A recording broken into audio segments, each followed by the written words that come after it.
Direct వెళ్ళి రాహుల్ గాంధీ గారు రాగానే ఢిల్లీకి వెళ్ళి అడగమని చెప్పండి. స్పీకర్ గారి నిర్ణయం మీద రాజకీయ పార్టీగా మేము స్పందించడానికి ఏమీ లేదు. స్పీకర్ గారి నిర్ణయాన్ని వాళ్ళకు నచ్చకపోతే న్యాయస్థానాలు ఉన్నాయి.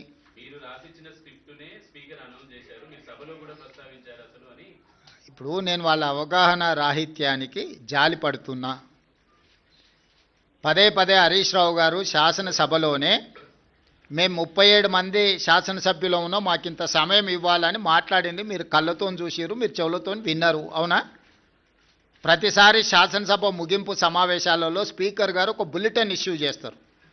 ఏ పార్టీకి ఎంతమంది శాసనసభ్యులు ఉన్నారు, వారు ఎంతెంత సమయం మాట్లాడినరని ప్రతిసారి బులెటిన్ ఇష్యూ చేస్తారు స్పీకర్ గారు. ఇప్పటివరకు జరిగిన అన్ని శాసనసభ సమావేశాల ముగింపులో స్పీకర్ గారు స్పష్టంగా ప్రకటించారు. ఏ ఒక్క రోజు కూడా స్పీకర్ గారి నిర్ణయాన్ని వాళ్ళు ప్రశ్నించలేదు. రెండవది, మొన్న జరిగిన శాసనసభ సమావేశాల్లో హరీష్ గారు స్పష్టంగా చెప్పారు, మా నెంబర్ 36, 37 ఉంది, మా సమయం ఇంత రావాల్సిందే, మాకు అంత సమయం ఇవ్వమని అడిగినారు.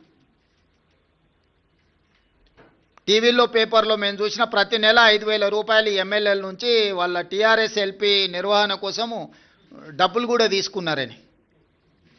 లావాదేవీలు బాగానే ఉన్నాయి, వ్యవహారం బాగానే ఉంది, వాళ్ళ పేరు మీద మైకు కావాలి, వాళ్ళ పేరు మీద మాటలు కావాలి, వాళ్ళ జీతాలల్లో వాటాలు కావాలి.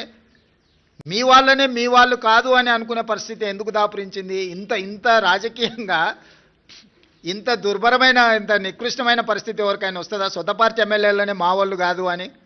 మనం గతంలో చూసినాం పిల్లల్ని నమ్ముకునేటోళ్ళను, సంతలాల్లో వచ్చి పిల్లల్ని నమ్ముకున్నారని. కనీసం వాళ్ళు పేదరికం ఉండని నమ్ముకున్నారు అనుకున్నాం. మరి ఇప్పుడు వీళ్ళ విచిత్రం ఏందో, మేము మీ పిల్లలమే, మేము మీ వాళ్ళమే అని వీళ్ళు అంటారు, మీరు మా వాళ్ళు కాదని వాళ్ళు అంటారు. వాళ్ళు అదే చెప్తున్నారు కదా.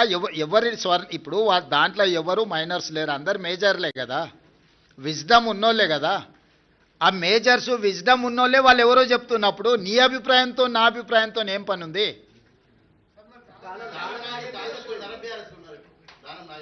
నాగేందర్ గారు చెప్తారు కదా, మీరు అడగండి చెప్తాం, మీరు అడిగిండ్రు అని చెప్పి. ఎస్ అమర్ గారు, అమర్ గారు